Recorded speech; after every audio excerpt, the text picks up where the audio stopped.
Tetenu n'ụra, tetenu n'ụra, ụmụnne m, tetenu n'ụra, ụtụtụ ọma, ụmụnne m. Welcome to the program. Adigbo, where is your video on? I have Adigbo Oma here with me today. We are extremely excited to be here today. This is Adigbo, aka Nwa Chineke. She loves to be recognized as a child of God because we are the children of God. So we are excited today. Like I said, welcome. Please continue to help us to share, like, subscribe, do all the things that we need to do to engage other people, bring information to the forefront because we are going home. We are going home. The video that we're going to play today will lift your spirit, it will empower you. You will know who you are because once you know who you are, it's over. Nobody can punk you anymore. Nobody can sell you a Dion bag for $58 and then have you pay $2,000 so you can feel good about yourself. We are winning this struggle, people. We are winning. So thank you. Let me allow Adibo, Adade Aloma, Adade Orama Alibo, Oma to introduce herself. She's helping me today to co-host. Go for it. Atutuamba, Ahambo, Adaibo Amba, and I will be assisting my mom today in our presentation. I hope you guys enjoy it. Awesome. All right, we are going to start today with our first video of the day. Please, do what we do best, which is to share and alert others. This is our brother Uma. Facebook allow us to use this video is for educational purposes, so please. But this is a game changer. Every black child needs to listen to this. Every black child needs to hear this about themselves. So welcome. Today we are talking about emotional intelligence. To be, because I absolutely believe in my heart we are the only people who can rule this planet with justice. How do I know this? Because we did it already.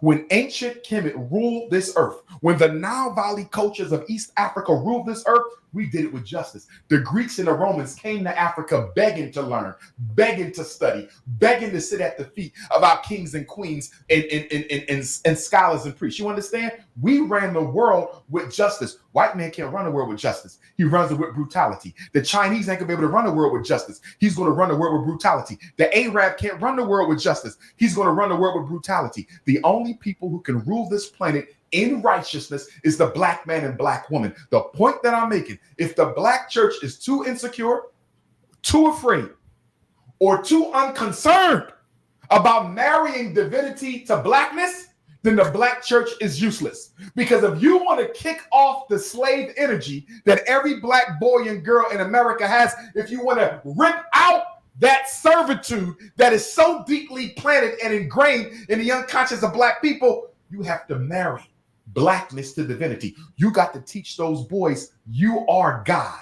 Not the supreme consciousness, but a manifestation of it. You got to tell those black girls, you are God, not the supreme essence, but a manifestation of it. Why do you think black women wear so much fake hair? Why do you think we spend more money on hair and beauty than all other people put together? The first woman ever created on earth is imitating the youngest woman ever created on earth.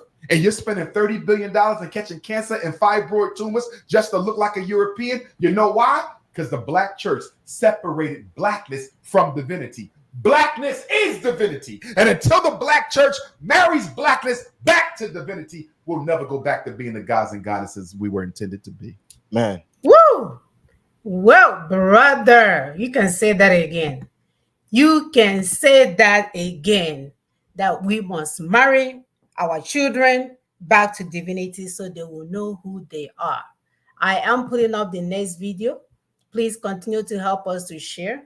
For some reason, I can't find the video on Facebook, on my Facebook. It's interesting, but I'm going to pull up the next video. This is a brother here talking about the fake protest, the fake disorganized protests that some paid agents are trying to bring our people out for so that they can get hurt for no reason. So this brother here, his Twitter handle is a voice of reason.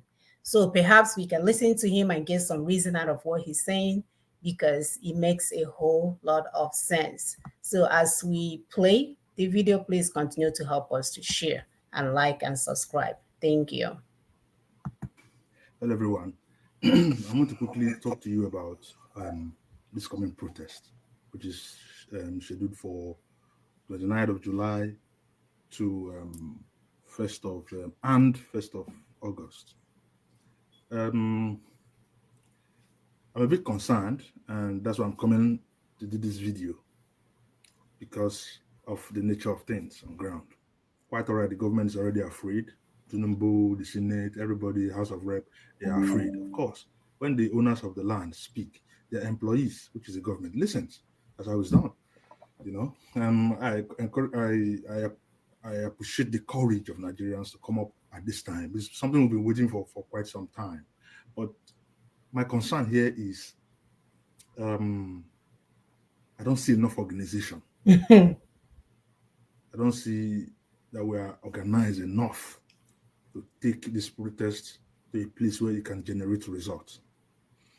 The most popular heading or title I'm seeing is End Bad Governance, End Bad Government. Don't you think that is too cumbersome? It's too generalistic. It's not specific. If you ask, how do you end bad government? If you go out to protest, how do you end bad government? It's too general. It doesn't come home. I understand that we're in pain. I understand what we want to achieve, but the topic in itself, the motto in itself, does not explain how the people can achieve this result. Are we going to go out there, block everywhere, stay a whole day, whole night, after some days, shouting, and then at the end of the day, we're not getting anywhere? Everybody's frustrated.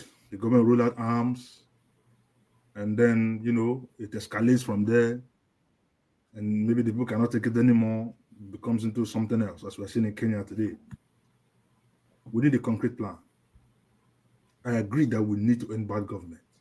We need to end bad governance. But how do we do that? I wouldn't want to take so much time here, because we'll be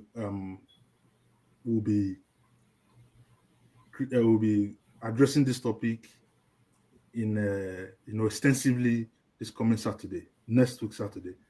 I'll be inviting some special guests on Twitter Space to come and talk to us. And I'll be inviting Ninas, I'll be inviting Tony Nadi, a legal practitioner and co-convener of Ninas and Lower Niger Congress, to come and speak about these issues. It's very important that Nigerians understand, because many of us do not understand what is going on. We don't understand the problem. Because we don't understand the problem, we don't really understand the solution. You ask yourself, yes, there's bad government.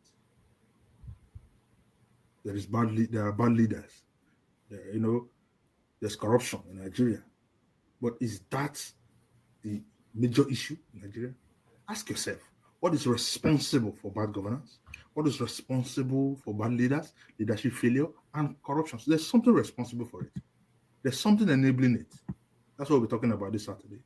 And if Nigerians can come to terms with that issue, that one thing that is responsible for all of these things that we're going through, and go after that particular problem, we will be able to solve this problem once and for all.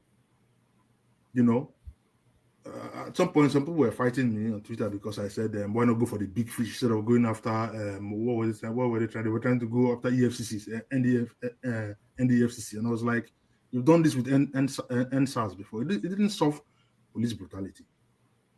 Okay? So the same thing with end bad government. Is it going to solve the problem? Even if you say, okay, Tinubu should go, let me just say, I'm using that as an example. Tinubu should go. Would it solve the issues on ground? These are the deep questions we need to be asking ourselves. No, it will not. People will say, our leaders should change, our leaders should repent, our leaders should do this. I laugh. This is not the church where you preach to people to repent. As long as the earth remaineth, good people and bad people will remain. Your responsibility is to keep them out of your space. Think about it. How many of you would wait for robbers in your community, robbers, thieves, and all sorts in your community to repent before you begin to talk about your security? How many of you? You have a house, you're waiting for the people, the bad guys in your community to repent first. You're telling them to repent so that you can be secure. Would you do that? No. What do? Common sense tells you that you fortify your house. Windows, burglary, big fence, if that's possible, or transparent fence so that other people can easily see you. Dogs, guns. You protect yourself against them. So why are you not asking the robbers who are in government house to repent? When you should protect yourself against them by building a structure that keeps them out. Like I said, bad people will remain. Issue of repentance is out of the game. If you are asking people to repent, it shows you are clueless about how things work in the world. You are still looking at the world in black and white. That's what is going on. People, our leaders are corrupt. They are evil. People will remain corrupt. Even in America, even in UK, anywhere, people are corrupt everywhere. What keeps them out is system, structure.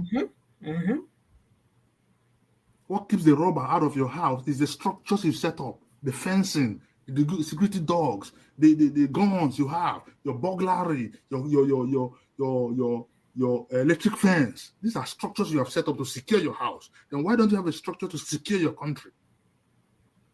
Other people have succeeded in keeping bad guys out of government. But we have a structure, we have a constitution, we have, a system that enables crime, that promotes, that fosters criminals, that gives them enablement, that gives them access, that gives them window to come in. That's our problem. That's the root cause of corruption. That That's is the the root root cause of cause. bad governance. We're going to be talking about this in details on Saturday, so that some of us will understand these things. If you want to stop the flow of a river, you go to the source of the river. You block the source. If you want to cure sickness, you don't begin to treat the symptoms. You go for the sickness itself. I've always said this, in my broadcast on YouTube and all of that. Okay, we are treating headache, we are treating cold, whereas malaria is the problem. Bad governance, corruption is cold, is a headache, it's body pain. There is something causing the headache, there's something causing the body pain, there's something causing the cold, there's something causing the catarrh you are having. That thing is the underlying sickness. So when we talk about structure, here let's talk about structure, here let's talk about constitution, it's all the same thing. You get more explanations from this on our Twitter space coming up, and we'll give you more information. Like I said, Tony Nadi will be live. Ninas as an organization, a pressure group will be live. And I'm inviting all of you to come join the group, the Twitter space, have a listen, and I can assure you, the secrets you will hear, the things you will learn, it will never remain the same. It will change our perspective, it will change our perception and drive, and also action in pursuing this change that we require. Absolutely. That is absolutely necessary, that we get the information that we need in order to make this successful. Nobody will come out to any demonstration that the government or somebody randomly schedule for you guys at a set date and for you guys to come out. And then you yourself that is planning to go out there, you're not making any plans to make sure that you get the result that you desire. So we have to do better. Please continue to help us to share and like and subscribe. We are definitely making headways. We do want to thank our food soldiers. Thank you so much for your work. We see your handwork going on in the community. People are getting the information that they need. We thank those that are sharing the flyers. Well done. Well done. We will complete this work. We will complete this work. And we reminded you guys last week that our Eke Kerowa, our Chukwu Okike will never come late to our rescue. He will never come late. As long as there are men and women standing in the gap, pushing for the right things to be done, he will never come late. So welcome. Our topic today is empowering communities through emotional intelligence and organizational influence for meaningful impacts. Why such a long, lengthy topic? Because we need to wake our people up. There's a reason why Ekekerowa already put us in organizations, in associations, in teams. We're going to define all of those things for you. And when you look at all of it, it goes back to be an organization. We need to be able to use that opportunity that we have as a organization that is already in place, as an association that is already in place, to share information, to disseminate information to our people so that we can get out of this mayhem. It's not that it's complicated. But if you're lacking emotional intelligence, you would think like me coming to your organization to talk would mean that I will outshine you and become the leader. Or me coming to tell people the right thing to do will make your organization start being a party organization where you guys so weekend, so close every weekend to go and dance and pretend that all is well. When we know that God has sent us for a time like this. So in a time when marauding enemies are threatening to displace the indigenous peoples, we need to stand up as children of the Most High God In our language, we call him Ekekerowa because we are capable of overcoming challenges. In today's complex and fast-paced world, it is important to utilize every advantage, and emotional intelligence has become a crucial skill for effective problem solving. So we're not going to leave it to God. We're not going to lament because our people like to lament. Oh God, how did they allow this to happen to me? Hey, well, all these things. No, that's not a strategy. That I used to do that before, but I realized you're just blackmailing yourself. So it's not a strategy for you to keep screaming and not come up with a plan, not come up with effective problem-solving skills. So emotional intelligence involves recognizing, understanding, managing, and using emotions constructively. It plays a key role in navigating challenges and making sound decisions.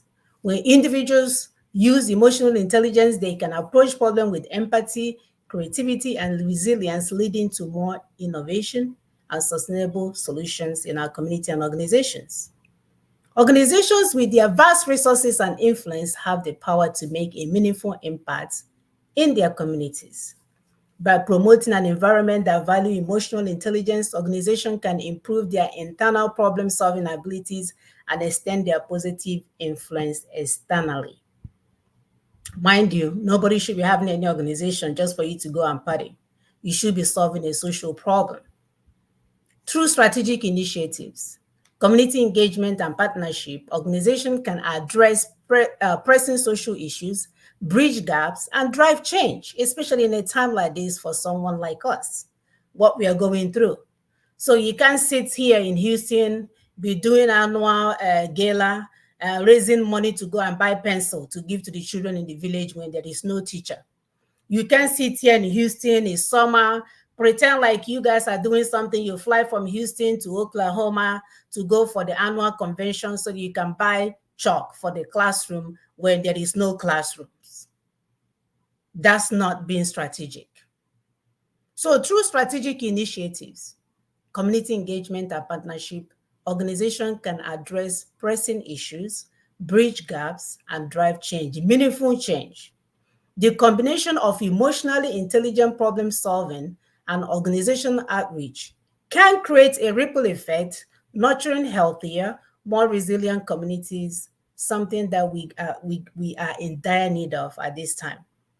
Integrating emotional intelligence into organizational strategies is a powerful catalyst for meaningful and lasting community impact.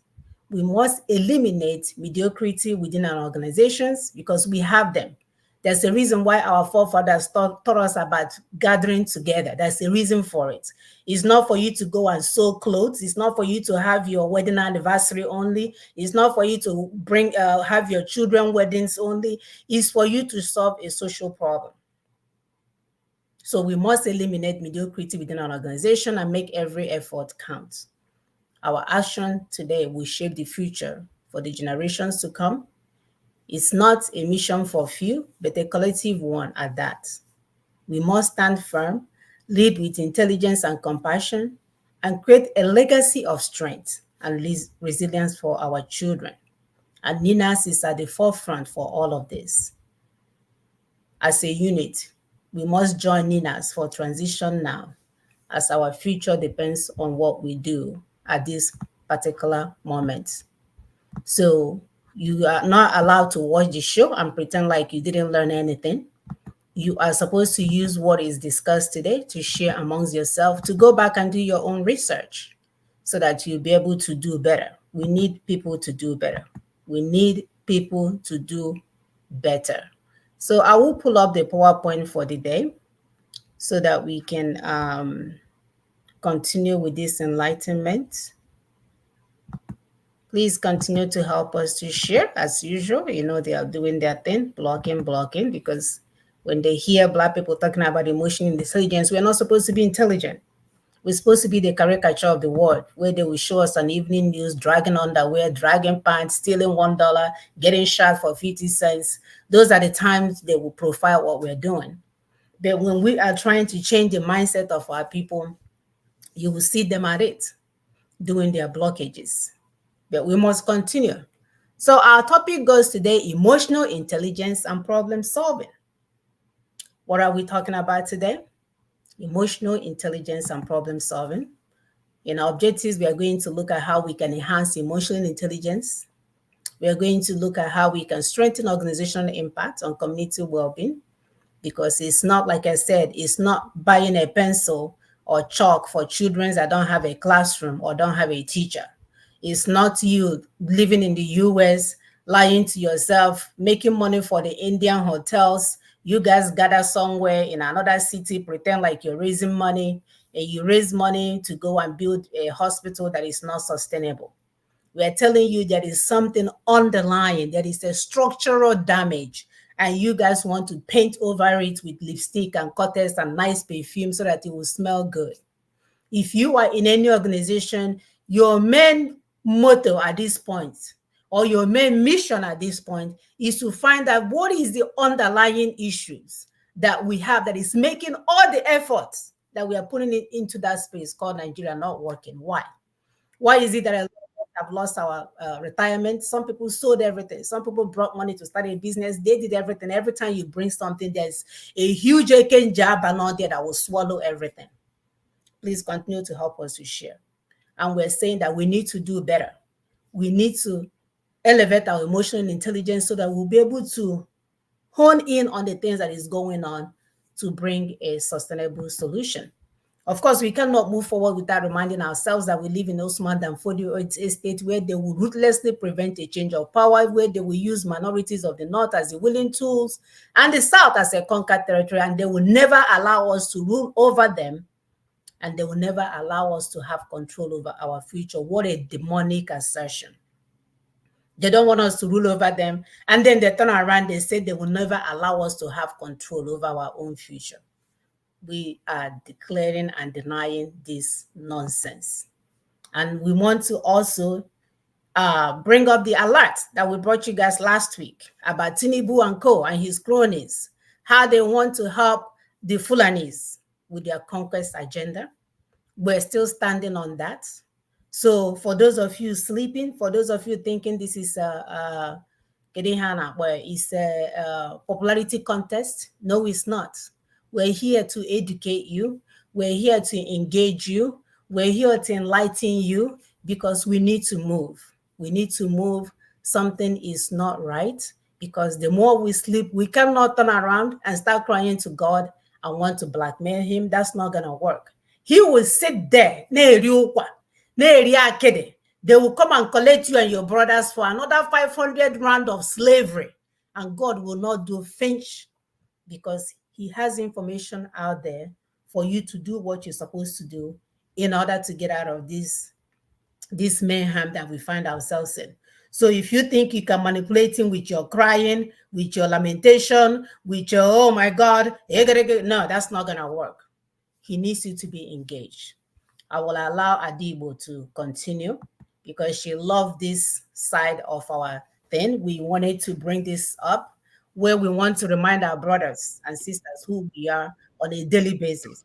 Because if we can at least start off from here, we can begin to work together and get rid of our enemies, because we are waking up from sleep. We play the song, The Tanonora. We used to love each other, and we need to bring that love back and remove the politics, remove the Christianities, remove the religion, remove everything that is dividing us and making us not become one that we know our ancestors fought for. Ne, go ahead. Atutuama, Ahambu, Adayibo Ma. I'm going to be talking about my brother's keeper, Onyahala Waneya. It signifies our moral and social responsibility to care for and support one another. It underscores the idea that we are all interconnected and that our well-being is linked to the well-being of those around us. Anya Harwan Waneya calls for empathy, compassion, and active involvement in helping others, particularly those who are vulnerable or in need. It reminds us that our actions, big or small, can make a significant difference in the lives of others, reinforcing the notion that we all have a role to play in uplifting our community. By embracing this responsibility, we foster a more just, caring, and harmonious society where everyone has the opportunity to thrive. I really love this slide and what it signifies. I'm in medical school, and whenever I'm struggling, I have classmates that literally come in and check on me and encourage me and push me. And these are fellow Igbo people. So everyone knows that no one should be left behind. And we really find it encouraging to keep each other on track. Absolutely. We must keep each other on track. And this is what we want to bring back to our motherland. And this is what our ancestors taught us. So it's not surprising that our children here are practicing it, that you cannot move forward without dragging your brothers around. You see them doing the wrong thing, you walk up to them and you tell them you cannot do that. You see them struggling, you give them a helping hand and pull them up. Stop giving your money to churches that don't care about you. Stop giving your money to religious entities that are just stealing money from you for themselves when they haven't even done anything. They can't even teach us about our divinity, like our brother said. They can't even do that. They are busy representing the purpose of our oppressors at every point in time. So we want to remind you, this is our mantra moving forward. So get used to seeing this on our show. We want to remind you about our Onyahala Nwanne that was indoctrinated into us by our ancestors. So we're going to jump into the emotional intelligence. Today we're going to go one after the other because Adadi Bomma is here for the first time and she's trying to help me today. So what is emotional intelligence? Like we mentioned before, is the ability to perceive, express, understand, and regulate emotions in yourself and others. So that means for sure you need to be responsible for yourself. So there's nothing like, oh, he started it first. Oh, he did it first. Oh, he got me first. No, you need to be able to control this first at every point in time. And how do you do that? You always want to make sure that you are in sync with your spirit. What I do every morning when I wake up, I ask my spirit, where are you, my spirit? Are you in coordination with what I'm supposed to do today? My spirit, where are thou? So that you're not doing anything because anybody else is doing it. You're doing it because you are in sync with your spirit. Emotional intelligence consists of 4 domains: self-awareness, self-management, social awareness, and relationship management. It can help us to recognize and cope with our own emotions, empathize, communicate effectively with others, build and maintain positive relationship, and handle stress and conflict constructively. Please continue to help us to share. And then in summary, when we say how important this is, when we remind you why we need to go back to this, not just to why we have to be emotionally intelligent at every point in time, because emotional intelligence is the best discriminating factor between ordinary people and intelligent people. And I know my people are very intelligent. Very intelligent. It's just that we left who we are to begin to pursue the slave master's agenda. Go ahead. So, what is problem solving? Problem solving is a cognitive processing directed at transforming a given situation into a goal situation when no obvious method of solution is available to the problem solver. The problem solving circle includes distinguishing the problem, defining the problem, the strategy for making the problem, organizing information about the problem, and allocating resources. Lastly, it also involves inspection on problem solving and evaluation on problem solving. Absolutely. So problem solving is not calling on God.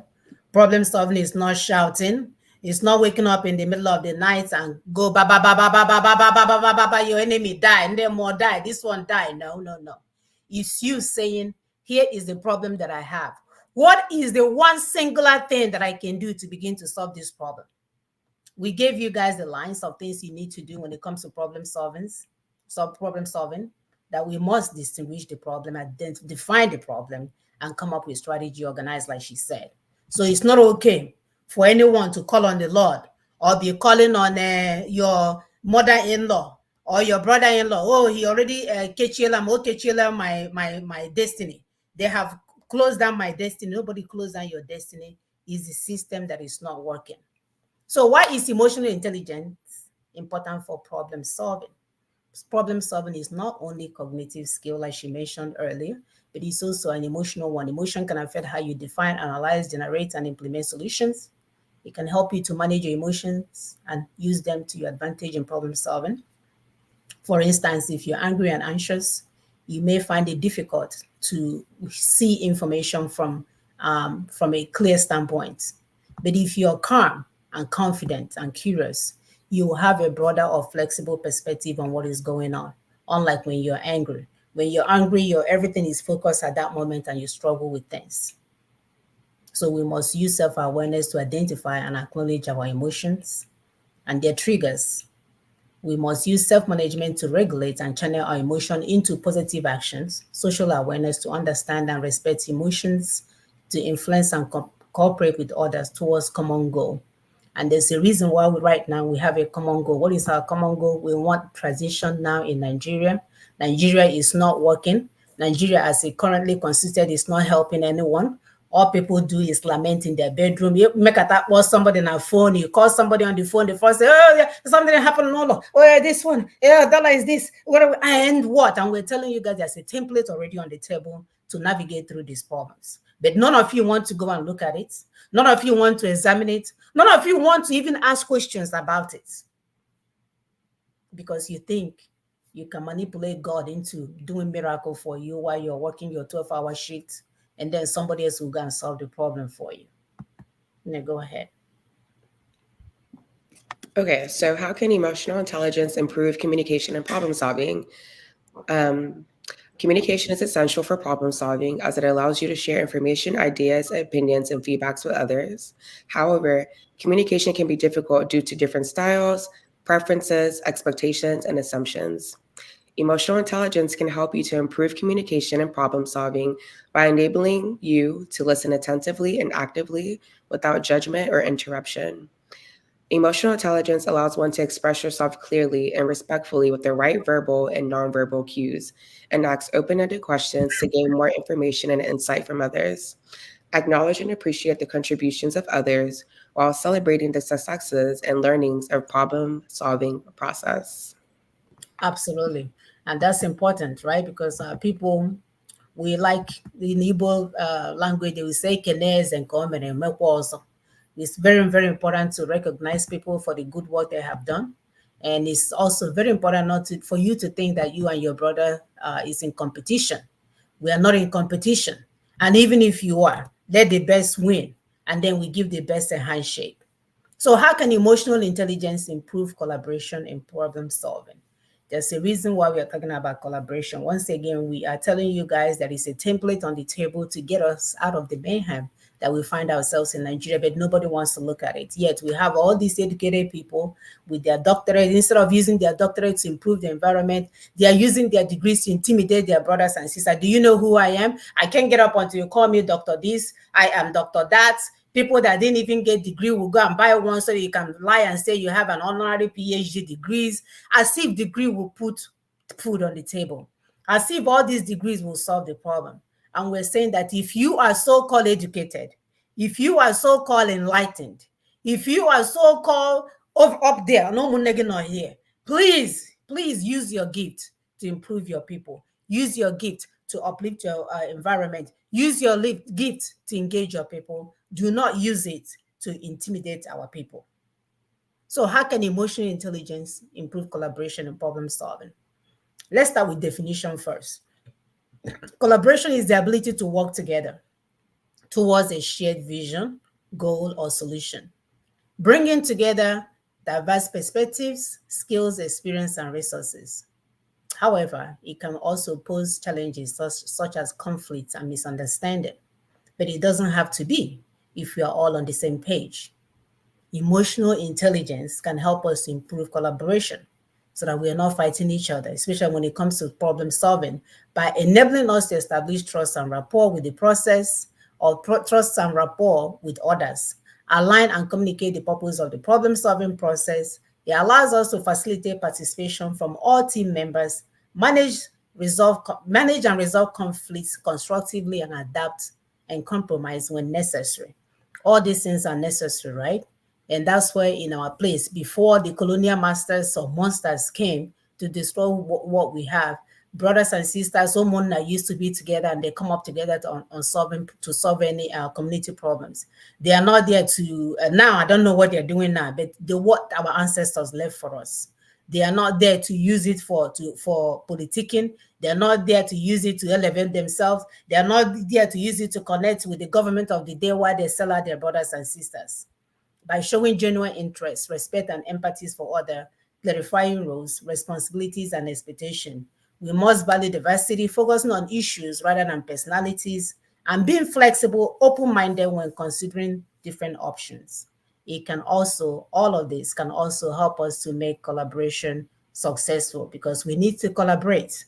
They are coming up with these protests. We need to work together. We need to be on the same page. We need to be smarter than our enemies. And it starts again with emotional intelligence. Nick, go ahead.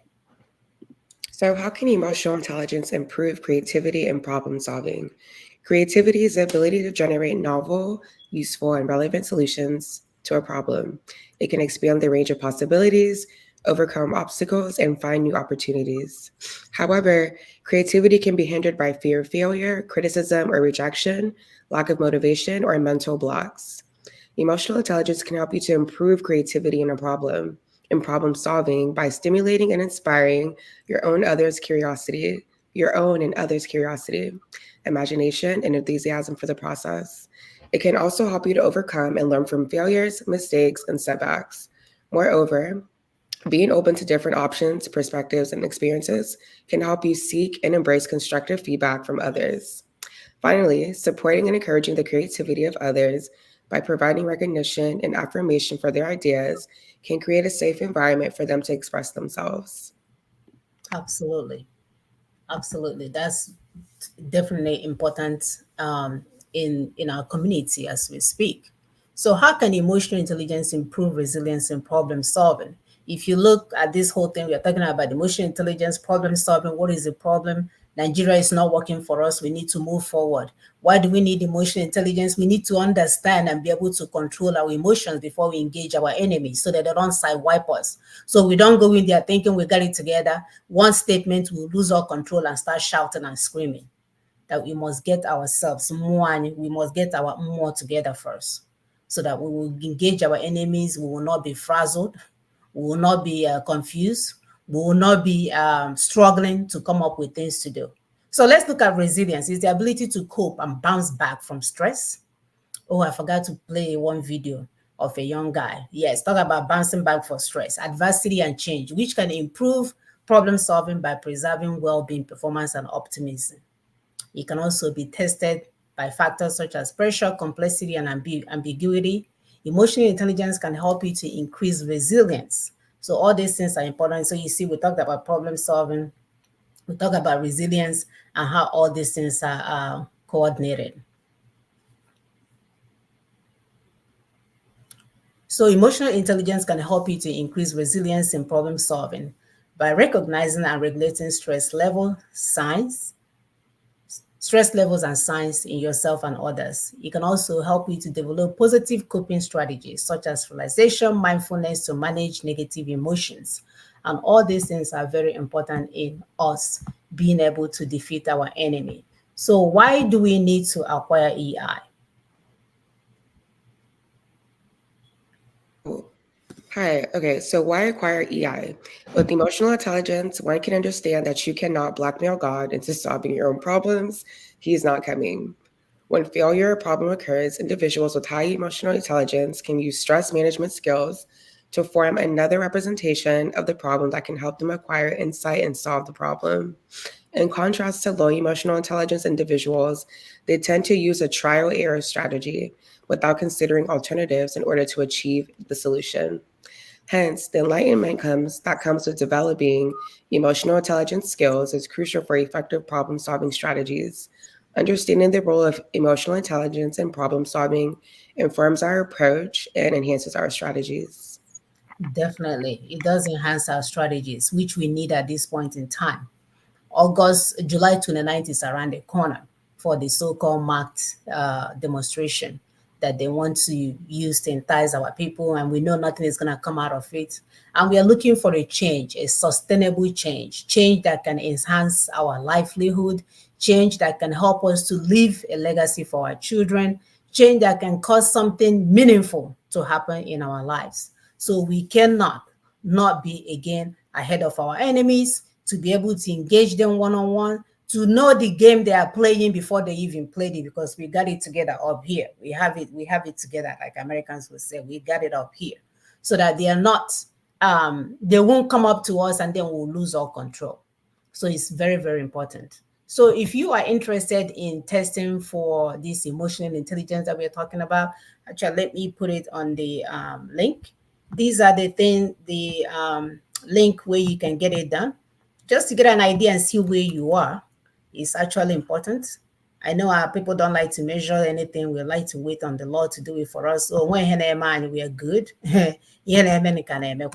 So here is the link here. I'm going to copy all of them and put it in the link so that if you want to check to see where you are in terms of your emotional intelligence and see what you need to do to improve it is highly, highly important. And the next thing that we are going to talk about is organizations. And there's a reason why we are talking about organizations today. So we are tying in our emotional intelligence with organization because, like I said earlier, we're already in organizations. We're already in associations. We're already in societies. We are already in teams. We are already all of in these places. So we need to be able to use those spaces that we've already created for a time like this, so that our enemies will not run us over. All right. So I will continue. Please, if you like what we're doing, please share, subscribe, like, and love. Get this across to our people. We need to get this information together. So when we talk about the immunization, when we talk about organization, we are talking about in Igbo, it's called Igwe Buike, Igwe Buike, Igwe Buike. Unleash the power of organization, association, society, and themes. I like to start off with definitions before we move forward so we can know exactly what we're talking about. An organization is an organized body of people with particular purpose, especially in a business entity, in a society or an association. What is an association? A group of people organized for a joint purpose. What is a society? An organization or club formed for a particular purpose or activity. And what is a team? A group of people that come together once again for a common goal. So our people already have this in place. It has already been there. Our forefathers left it for us. But nowadays we are misusing it. We're not using it to solve societal problem. We're not using it to improve our people. Rather, we're using it for burial. We're using it for only wedding. We're using it for fun things. We're not using it for things that will change society as we know it. So why Igwe? Why an organization? Why are we talking about it today? The God of us, the God of our ancestors has put us in organization for a time like this.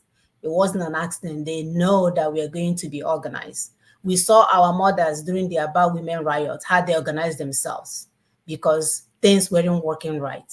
If those people can do those kind of activities with no internet, no WhatsApp, why is it that we are struggling?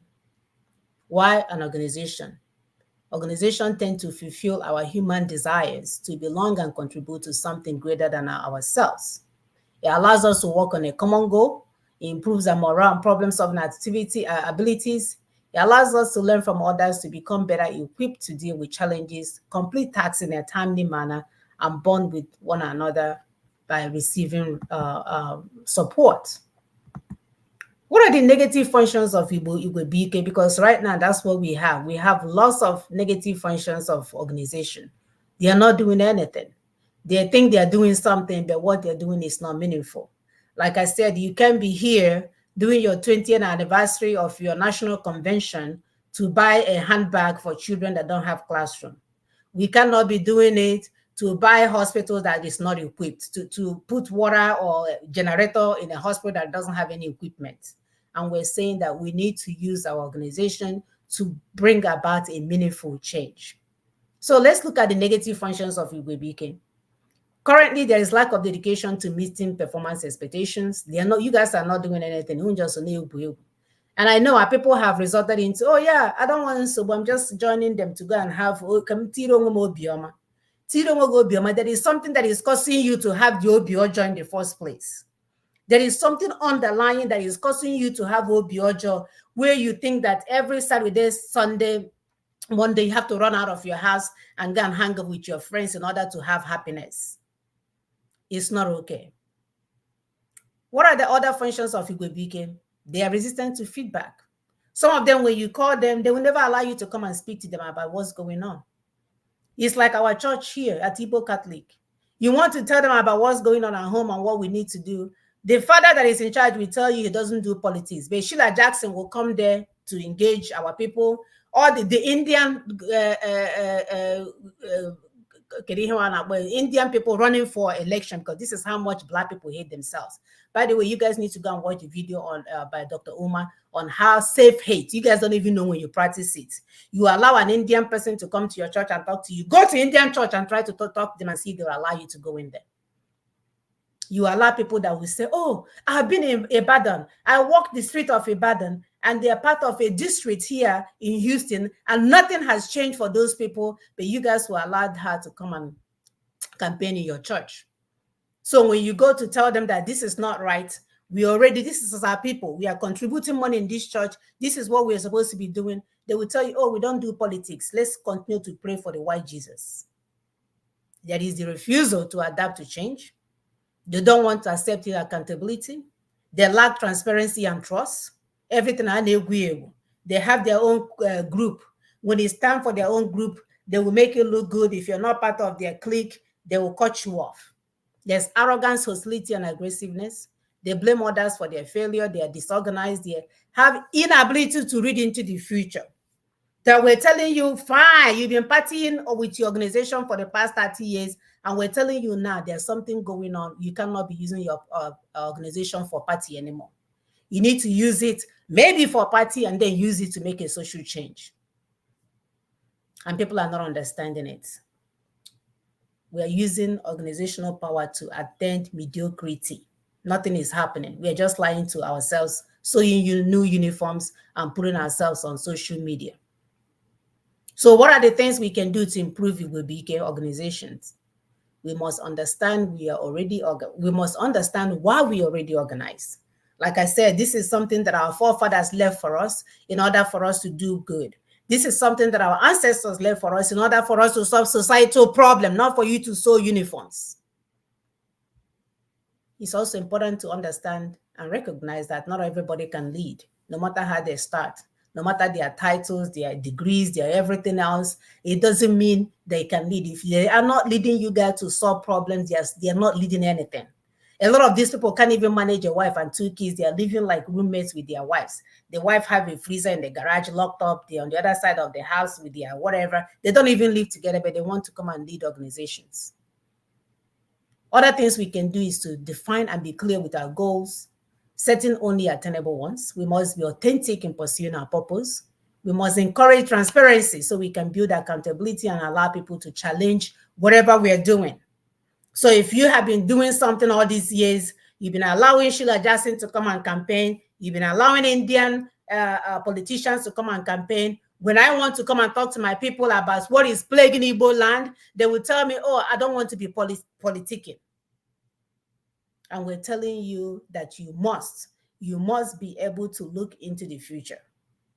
You must be able to understand why we need that change. You must be able to understand that you cannot continue to serve the same master that has refused to serve you. So any organization that fails to look into the future and cannot come up with 3 to 5 action plan to solve a community problem, they must cease to exist. They are totally useless. It is also crucial to acknowledge that our ancestors did not just form an organization so that we can have parties and burials, but they formed it primarily to address and solve community problems. We need to appreciate that. And knowing this, that Igbo organizations, group, teams, associations, society, if we understand that our ancestors did not ask us to set it up so we can go to parties and sew uniforms and go to our children's weddings and graduation and all that stuff, if we can understand that, then we should be inspired to continue their legacy and remain true to the original purpose of organization as set up by our ancestors. So what can you do? So those of you listening today and say, what my sister is saying, it makes sense. So since I came to this party, all they're doing is sewing uniform. What can you do? You need to be a disruptor. What is a disruptor? You must employ the help of others and break away from mediocrity. So this thing our work. Our land is on fire and we're here sewing uniform. That is not okay. And we are not going to come together and go to a hotel and pay Indians $50,000 for one weekend when our people are dying of hunger. We can do Zoom meetings and use that hotel money and make a change in our land. Innovation often comes from the diverse perspective and teamwork. What else can you do? You must recognize that we are at a crossroads. We have two camps right now. Camp of, oh, Jesus, God will do it for us. Fasting and praying. Versus people that say, hey, there is a solution on the table. There is a template. Please, how can we read it? I remember when we first met Brother Tony, he said, we're not talking to you guys until you go and read. We were like, why do we have to read it? Tell us now. He said, no, because he's tired of the nonsense. He's tired of the mediocrity. He said, you guys will go and read. And he sent us big pile of information. We know what we did. We divided it amongst us. We are like 4 or 5 then. And we say, you read this side and come up with summary. You read that part and come up with summary. That's how we came. Everybody brought their summary and we came together. We understood the project. Luckily, Daughters of Truth, we are now here breaking it down for you so that you don't have to go and bring that with that huge document that is intimidating. So we are at a crossroad. Which camp are you in? Are you in the camp? Oh, I'm in America. Let me hide here and be working hard and sending dollars. Or am I in a camp like, let's solve this problem once and for all so that my brothers and sisters can live a life with dignity without calling me. So they don't have to depend on me. So I don't become their God. Then even when they want to tell me something I have done wrong, oh, they are so afraid because I'm the only money exchanger from the US. That's how arrow comes to our land. When we make it hard for the other group to survive. Then even when you become a serial killer, everybody will do this because hunger is in the land and they don't want the money to stop coming.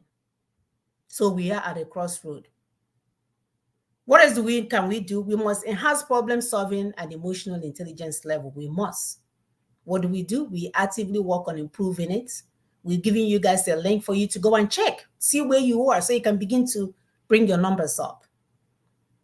These skills are crucial for effective leadership and organizational success.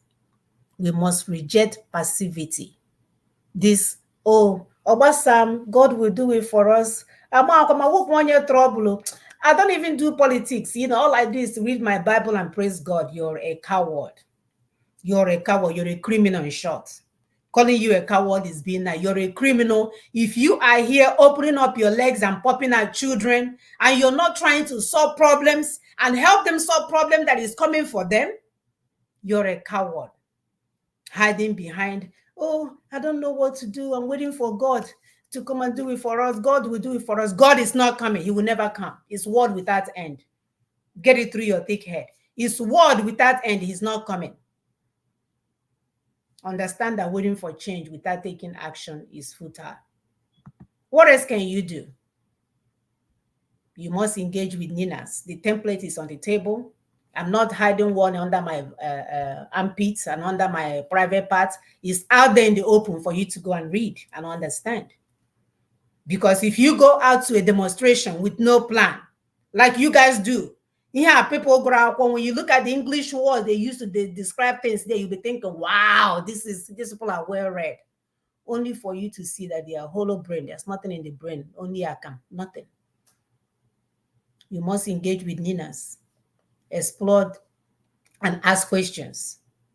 Examine the template and ask questions. We don't want to command and control you. Go and examine the template and ask questions. I will be concerned if you finish reading and if you don't have questions. That will concern me. No command and control. What else can you do? Join the movement. Ninas is a movement. If you agree with the vision and the strategies, actively become a stakeholder in our involvement. You don't have to be named. I was talking to my husband this morning. He said, oh, maybe people are concerned that they don't want to be known. I said, Ndibunu. They want to be known. So I've learned whichever one you want us to call you, Oga Baba has donated another $1 million, we will do that. You want us to say, no, this is God worked to rescue our people. I don't even want to be known. We are good. Anyway, anyhow you come out, we are good. We are here. We are here for you to join what we are doing. Examine the template and join the movement. We're not hiding anything under our armpits. They are all out there in the open.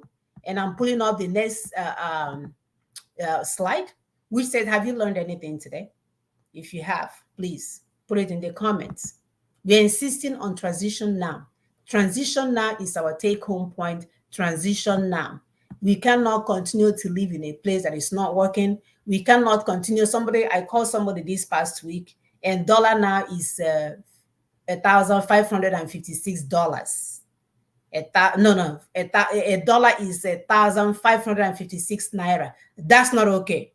I know some misinformed brothers and sisters in America will be like happy. Oh, I can get more for my dollar. No, it's not okay for our people to be buying a freaking $1 for $1,556. It's not okay. So people wake up. But as long as you, especially you back home, is pretending like all is well and not pushing for something that you need, God is not coming, people. I want you guys to get that through your head. He's not coming. I want to remind you that it is word without end. What will happen is that you will pass on and the next generation will come and eat the concrete that you've left for them. And we're saying we don't want to leave concrete for our children. We need to solve this problem now because there is a template on the table to solve this problem. Let's look at the Nina's 5-point proposition. We must acknowledge of the constitutional grievances that we raised. We must commit to decommissioning the imposed 1999 fraudulent unitary constitution. We must insist that if they come, send Jesus Christ of Nazareth, Jesus Christ of Nigeria, Jesus Christ of Ndori, Jesus Christ of Rome, if they come and tell you that they will take care of Nigerian problem because they have one watch, run for your life, they are criminals. If I come and tell you that I will solve problem of Nigeria without taking that 1999 constitution, stone me, I will be a criminal to you, brothers and sisters. Stone me. If God, comes down now, after he finished eating his okwa and aki, and he comes down now and he said, oh, don't worry, I will take Nigeria to the next step without taking that 1999 constitution, stone that God. He's a criminal. He's a criminal. Do not allow any criminal, any saint, anyone watching politician tell you otherwise. As a mother that give birth to children, I would never, ever, ever, ever sell out my people for peanuts. Actually, let me make it correct. I will not sell my people for $50 trillion because peanuts is very cheap. Because right now we have men and women willing to do that. It's my people first. My people first. My people first. My brothers first. My sisters first. My children first. My neighbors first. Umunem first. Anything else anybody is selling is coming from the pits of hell.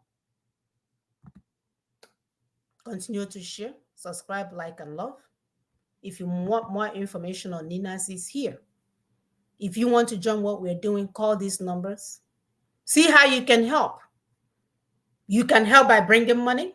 You can help by carrying this message to others. You can help by breaking down the templates and sharing it with others.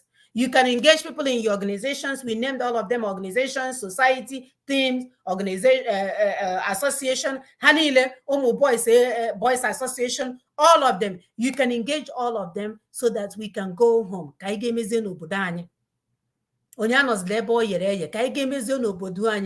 was going to show you guys something. Yesterday, I was looking for something on CVS. And there was a toothbrush with charcoal. $10. Let me pull it up. Or $10 or whatever. They say they have it on sale for now, $5.99. Because they put charcoal. This is the same charcoal they told you not to use because you're a monkey and a baboon. People are making money off of the same charcoal, my people. They are making money off of the same charcoal. The same way they went and took our food, gave us an Indomie. Here in America, apple is like $6.99 a pound. Ede is like $12.99 a pound. But you're eating Indomie. We must do better, my people. We must do better. And I'm going to end this today, once again, reminding us about our brother's keeper. our mantra for survival. Our mantra for survival. Onyahala wanne, onyahala wanne, onyahala wanne, onyahala wanne, because it signifies our moral and social responsibility to care and support each other. It shows that we are all connected and our well-being is linked to the well-being of others around us. It calls for you to be empathetic, compassionate, and actively involved in helping others, particularly those that are vulnerable, the widows, the orphans. It reminds us that our action, big or small, can make a significant difference in the lives of others, reinforcing the notion that we all have a role to play in changing our community. And when we embrace this responsibility of a brother keeper, we foster a more just, caring, and harmonious society where every one of our brothers and sisters, every one of our African brothers and sisters will have, an opportunity to thrive. And you can see as a mother, we are standing in the gap, because looking around, it looks like our men have decided to sell us for political gains. They have made so much money, it's still not enough. They have destroyed our cultures and our beliefs, it's still not enough. They have destroyed everything and enthroned injustice onto us, and it's still not enough.